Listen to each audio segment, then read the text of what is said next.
Communicating is never easy, especially when communicating with those who have different customs than you.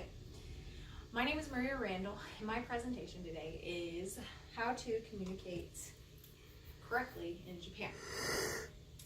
There are three main topics that I want to talk about today. They are boundaries, greetings, and touching in Japan, hierarchy, age matters in different levels, and business etiquette, the art of the business card and unspoken language for those who need a little bit more information on how to communicate. The first topic that we are going to discuss is boundaries, greetings and touching. Whenever the Japanese greet each other, they always greet with a bow. Whenever they bow, how deep the bow is shows how much respect you have for somebody. So the deeper the bow, the more respect. This is not a very common practice in the United States. In the United States, we tend to shake hands and hug and do things like that. And we usually see bowing as kind of subservient, but in Japan it's not. It is a sign of respect. Another thing you should always know when greeting is to never introduce yourself. Wait to be introduced. It is very rude to introduce yourself. Touching is a very different subject in Japan than it is here in the US. Like I already said, we shake hands, we hug each other, we clap each other on the back, high fives. They don't do this in Japan in public. It is not something that is common there. And so, with that in mind, you should always maintain a healthy difference from the person that you are conversing with.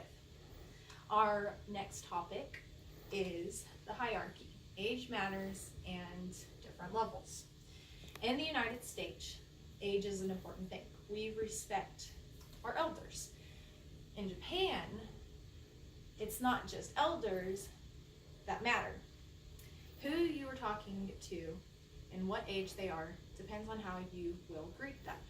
Whether they are older, the same age, or younger than you, you will use different suffixes with their names to greet them, talk to them, discuss things with them, and should always know the age of the person you are talking to. You should also always know who your senior is and who the junior is. This isn't something that's as commonly done in the United States, but in Japan, it's everywhere. In the schools, in businesses, companies, wherever you're at, you are either the senior or you are the junior, and so you should act accordingly. Another important thing to remember is politeness. No matter the age, seniority, always treat them with politeness. Our last topic is business etiquette. In the United States, the business card is not that big of a deal. Unless you are running a huge Fortune 500 company, your business card is just another piece of paper to most people. In Japan, this is not the same. Business card is an extension of the person themselves, so it should be treated with respect. You should keep it somewhere safe. You should not bend it, and you should also read it thoroughly and memorize what is on the card to show that you respect this person. The unspoken language in Japan is body language and facial expressions. You should always have an impassive face whenever talking to somebody. Frowning is seen as disagreeing, and the Japanese do not like to disagree. Even if they actually do disagree, they will save face and not do it. Another important thing to remember is to not make eye contact directly. A glance here and there is fine, but it is extremely rude in Japan to make direct eye contact with whoever you are conversing with.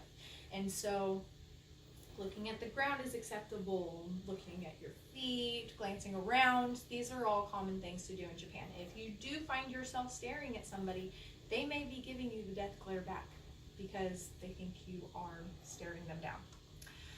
In conclusion, there are several things that we can take from this presentation. Always greet with a bow, and remember to touch lightly. Do not touch in an ordinary situation like you would here in the US. always remember who you are talking to. Know their age, know whether they are higher up than you, and greet them accordingly.